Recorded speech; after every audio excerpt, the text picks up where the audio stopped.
Le plus difficile, en fait, quand on a réussi une si bonne saison, c'est de faire aussi bien pour de faire mieux. Quels sont les ingrédients, en fait, que vous voulez cultiver pour réussir justement cette deuxième saison à l'Olympique de Marseille? Bon, ce qu'on a parlé avec les joueurs est que quand tu commences une saison qui était tellement bonne comme la saison dernière, tu te trouves dans une situation d'avantage qui est la connaissance des joueurs avec son entraîneur, les méthodes, l'état d'esprit et le groupe.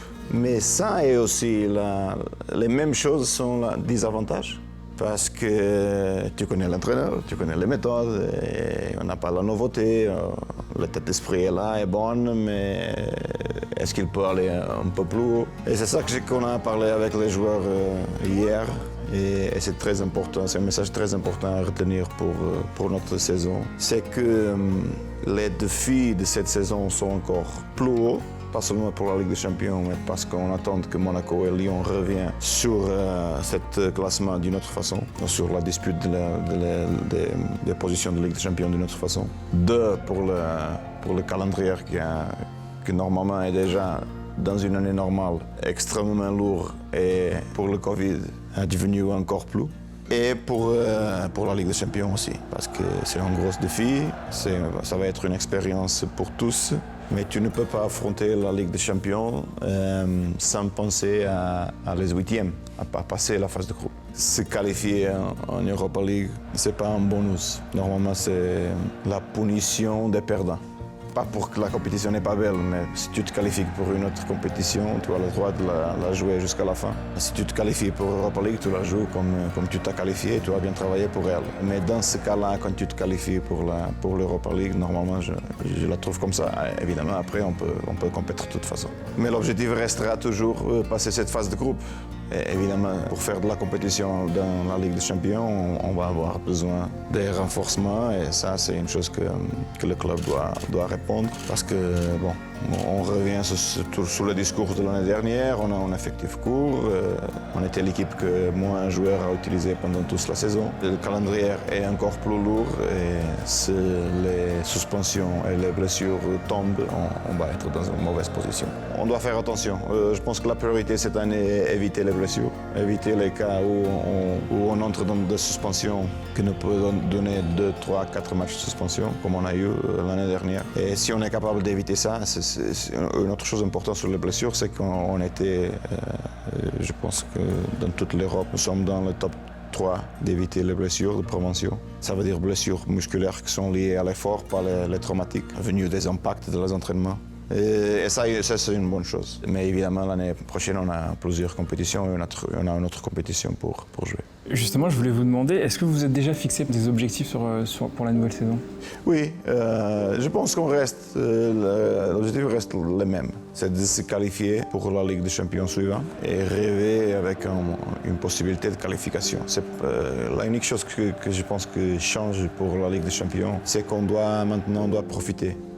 On va peut-être tomber dans un groupe qui peut être un groupe difficile. Je veux profiter de la Ligue des Champions avec une responsabilité, mais pas une obligation. On n'a pas l'obligation d'être dans les huitièmes. Évidemment, on va compétir dans la Ligue des Champions pour faire bien, mais on n'a pas une obligation et ça, c'est important.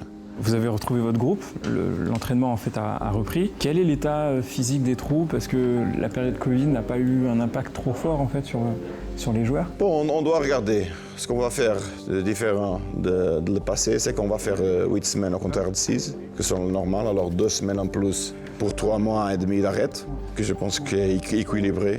Alors on va reprendre très très doucement. Quand on va démarrer les 6 semaines normales, ça veut dire qu'on est en retour du Portugal. Ça veut dire qu'on est déjà à un niveau un peu plus haut et qu'on peut démarrer une pré-saison normale avec les joueurs en condition. C'est ça l'objectif. Et de toute façon, pour moi, une pré-saison était toujours arriver à le premier match sans blessure. Ce n'était pas le cas l'année dernière. On a bien payé la blessure de Thauvin contre Glasgow et il nous a manqué tous la saison. Mais cette année, c'est l'objectif. Éviter tous les blessures et arriver à le premier match de la saison avec tout l'effectif disponible. Ça, pour moi, ça reste toujours un objectif d'une pré-saison. Évidemment, après, on a des attentes commerciales, marketing, tout ça. Mon objectif reste ça comme entraîneur du groupe. C'est un plaisir aussi, j'imagine, de retrouver votre staff, vos proches, on va dire, dans le groupe. Oui, c'est vrai qu'on était un peu à côté uns des autres, mais on ne s'est pas vu. C'est un plaisir de les retrouver, d'échanger avec eux au quotidien, de retrouver le terrain. Oui, je pense, oui. Tout le monde. Hier, c'était la première séance, on a fait un peu de taureau. Pour les joueurs, ils étaient contents, très très contents, comme des petits gamins. Pas comme des petits gamins qui retrouvent l'école, mais comme des petits gamins qui retrouvent le ballon. Et ça fait plaisir de regarder. Et maintenant, on a un bon état d'esprit, on doit profiter de ça. Dimitri Payet a prolongé son contrat.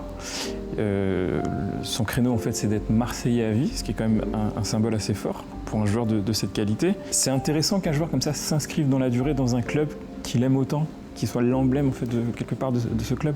Enfin, l'un des emblèmes, oui, bien sûr. Oui, c'est un effort considérable de sa part. C'est une chose qui le porte à l'auteur plus haut sur l'aspect humain. Ça transmet aussi son amour pour l'Olympique de Marseille et c'est un effort qui est considérable. On a besoin de lui à ce niveau qu'il a démontré cette dernière saison. Il nous a bien manqué quand il était blessé ou suspendu. Alors j'espère qu'il va garder ce niveau aussi. Je pense qu'il est très motivé. Je le remercie le fait de m'avoir invité à cette presse-conférence de sa rénovation.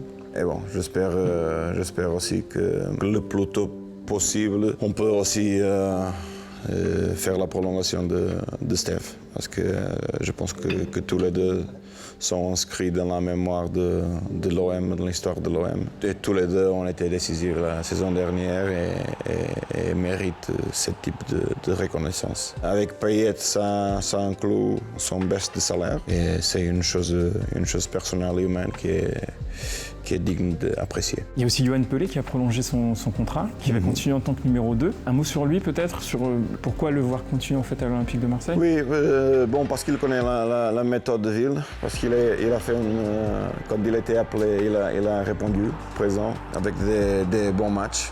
Il est une personne expérimentée qu'on peut compter. Il a une très bonne relation avec Steve, avec Simon et avec Ville, tous les trois qui vont être proches des autres cette saison. Et on a voulu un peu anticiper les choses et on a offert cette prolongation de contrat. Et je pense qu'il était content. Moi, je suis très content parce que ça me donne stabilité sur cette poste-là. Et je pense que Yoann, s'il est appelé, il peut répondre de la même façon que l'année dernière.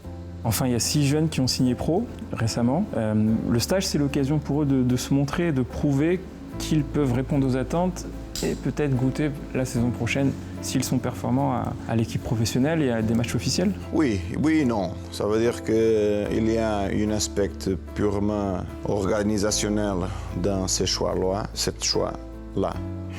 Ça veut dire que je les porte à la regard parce qu'on a besoin aussi de regarder évidemment une évolution, mais parce qu'on a besoin de cette organisation pour les entraînements. Et oui, on a fait cette signature de contrat, mais maintenant on doit avoir des réponses. Faire une signature de contrat pro, ça ne va pas dire que tu vas devenir pro dans l'effectif pro l'année prochaine pour eux. Évidemment, on a des bonnes attentes pour eux parce qu'on croit dans les petits. C'est pour ça que les contrats ont été offerts à Yoann et pas à des autres. Mais avec les jeunes, il faut attendre.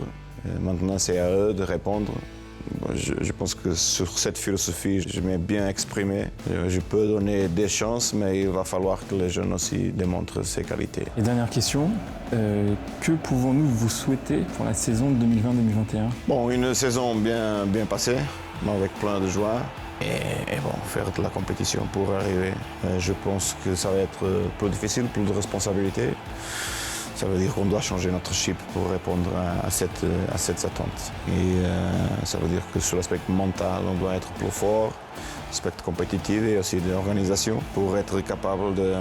Je pense que les autres aussi, les adversaires, vont regarder l'OM d'une autre façon. Il n'y a pas trop du monde l'année dernière que croit à l'OM. Et maintenant, ça, c'est une autre chose. Ça, c'est important pour nous. Ça devient un défi un peu plus difficile. Merci André. Merci à vous. Hola, soy Álvaro. Abónate al canal de l'OM, justo aquí.